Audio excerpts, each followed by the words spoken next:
يا مساء الفل والهنا. حابب النهاردة نتكلم عن سر صغير كده. آه، والسر ده بدأ معايا لما بدأت أدرك تركاية صغيرة قوي في معنى العبادة، وبدأت التركاية دي تتوسع وبدأت أشوفها في القرآن كله، وكنت كتبت مقال عنها قبل كده. اللي هي إيه؟ لما أجي أقول عبدة، يبقى المفترض اني لما اجي اقول منها الفعل المضارع اقول يعبد، يفعل. عبد فعل، يبقى الفعل المضارع منها يعبد، يفعل. لكن اللي بيجي في القرآن مش كده. اللي بيجي في القرآن يعبد. ازاي؟ يعني ايه يفعل؟ الوزن بتاعها فيه حاجة مختلفة. لحد ما اخدت بالي من كلمة كده في اللغة العربية، اللي هي كلمة وزن. لما اجي اقول وزن الشيء ده معناه ان هو حقق قيمة الميزان في الشيء ده. لكن لما اجي اقول وزناه، ده معناها ان هو نفسه اللي اتوزن، يعني هو نفسه اللي اتحقق فيه قيمة الميزان. لما اجي اقول عقله، ده معناها ان هو حقق قيمة العقل في شيء، ربط اشياء ببعضها او مجموعة امور ببعضها. لكن لما اجي اقول الشخص ده عقله، ده معناها ان هو نفسه اتحققت فيه قيمة العقل. وعلشان كده لما اجي اقول عبد، ده معناها ان هو عمل قيمة العبادة دي في حاجة. لما اجي اقول عبد، اللي هي مضارع منها بقى يعبد، دي معناها ان هو نفسه اللي اتحقق فيه قيمة التعبيد والعبادة. يعني من الاخر كده الفرق ما بينهم ان عبد انا اللي بعبد الشيء، لكن عبد انا اللي بيتم تعبيدي.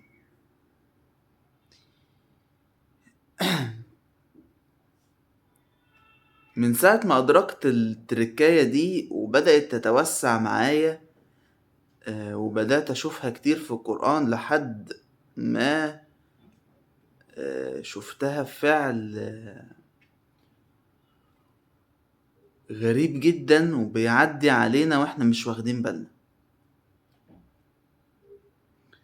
لما أجي أقول رزق، يبقى الفعل المضارع منها يرزق، والفعل الأمر منها ارزق.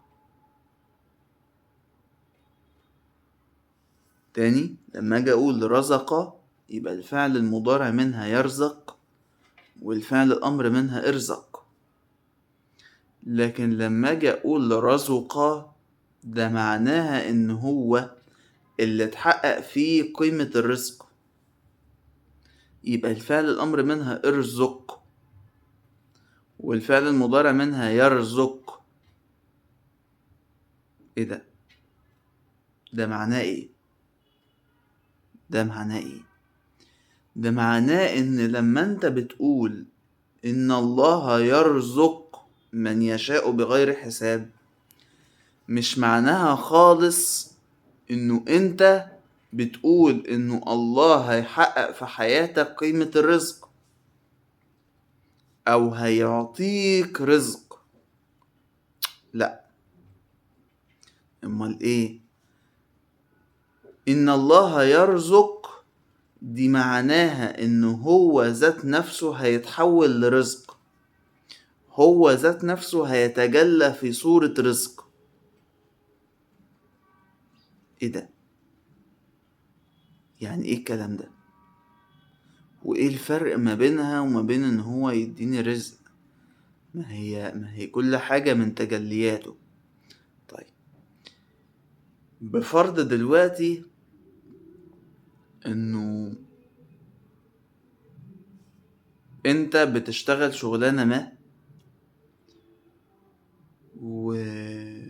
والشغلانة دي اتقطعت عنك، يعني حصل حاجة وما عنتش عارف ان انت تواصل الشغل فيها واتقطعت عنك خالص. هنا المصدر اللي كنت بتجني منه ثمارك ورزقك اتقطع. ايه العملة اللي معاك اللي تقدر ان هي تتحول وتتجلى ليك في صورة رزق؟ تلاقي آية بتقول أليس الله بكاف عبده، يعني الله هو اللي يكفيك. يعني ايه الله هو اللي يكفيك؟ يعني الله هو اللي هيتجلى ليك في وقتها في صورة رزق.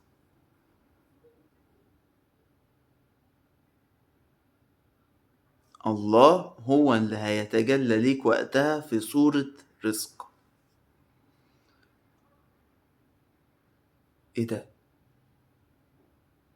علشان كده ربنا بيقول ان هو ما لا يسألنا رزقا، انه هو الرزاق ذو القوة المتين. ايوه، ده معناها ان هو مش بيسألك ان انت تعمل حاجة علشان رزقك يتكون، ده مش شرط. انت لما بتعمل ده بتعمله علشان انت تتطور. تاني، انت لما بتعمل ده بتعمله علشان انت تتطور. لكن الاصل في الرزق والاصل في التعامل مع الرزق ان انت تكون عارف ومدرك ان انت جواك الحق. الله بيبدأ ان هو يتجلى ليك في صورة الرزق، يتجلى ليك في صورة الرزق، حتى لو مفيش اي اسباب نهائي انت بتعملها. حتى لو انت قاعد مكانك لأي سبب من الأسباب. ايه ده؟ هو ده اللي خلى مريم هو ده اللي خلى مريم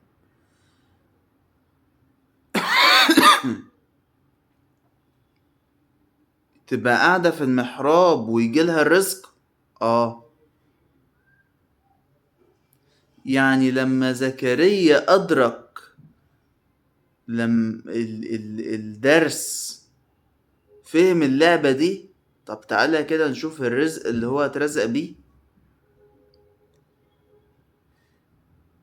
نبشرك بغلام اسمه يحيى لم نجعل له من قبل سميا. صح؟ يعني ايه؟ يعني هو ما كانش الاسم ده اصلا ما كانش موجود قبله، ومفيش حد يقدر ان هو يتسامى ليه من قبله او يوصل للمكانة دي. حلو كده.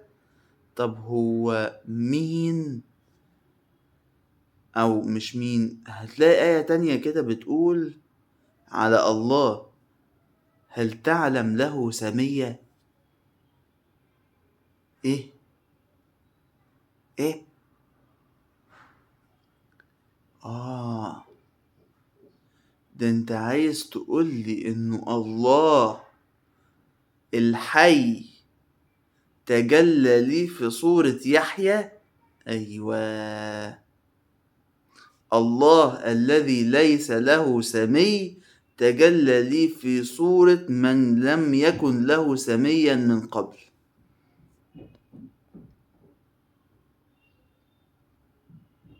ده الدرس اللي هو اتعلمه من مريم. طب ما هو عارف انه الله بيعطينا الرزق. ايه الجديد؟ ليه هنالك دعا زكريا ربه؟ ليه؟ عشان هي ما قالتلوش ان الله هيعطيك رزق، هي قالت له الله يرزق، يعني الله بيتجلى في صورة الرزق. فانت مش اصلا بتطلب انه الله يديك الرزق من الاشياء، انت بتطلب ان الله يتجلى ليك في صورة الرزق.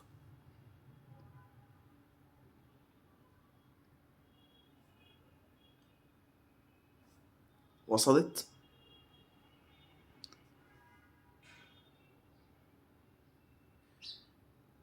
والمفهوم ده او التركاية الصغيرة دي هتلاقيها فعل زي يشكر. انت لما بتعمل فعل الشكر مش الهدف انه انت تفعل قيمة الشكر في النعم، لا، انت الهدف انه انت ذات نفسك يتم شكرك، انت ذات نفسك يحصل فيك عملية الشكر. ودي هنتكلم عنها ان شاء الله في فيديو تاني او في مجال تاني.